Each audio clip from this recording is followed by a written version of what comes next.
Finally আমরা আমাদের ছাদটা কিন্তু একদম পরিষ্কার করে ফেলছি। দেখেন এখন কত সুন্দর লাগতেছে। কয়েকদিন আগেও খুব বাজে অবস্থা ছিল, সো এখন জাস্ট খাঁচাগুলো রিপেয়ার করা বাকি আছে। আর আমাদের ছাদ কিন্তু একদম পরিষ্কার। আর আমাদের মুরগি এবং হাঁসগুলোকে আমরা যা দিই তাই খাই। তরমুজ ছিল বাসায় একটা, ওইটা দেওয়া হয়েছে, তরমুজ খাইতেছে। ভাত ছিল বাসায়, ভাত দিছি, ভাত খাইতেছে।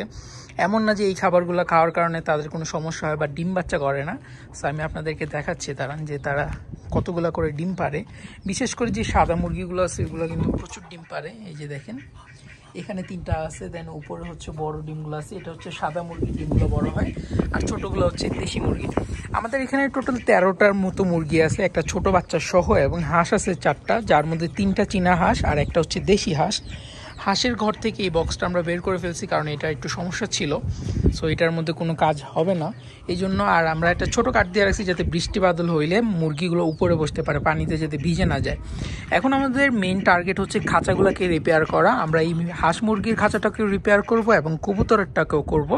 আমি কবুতর বলতেছি কারণ ওই খাঁচাটার যেই কন্ডিশন আছে ওইটাকে যদি আমরা একটু রিপেয়ার করি তাহলে কবুতর রাখা যায়।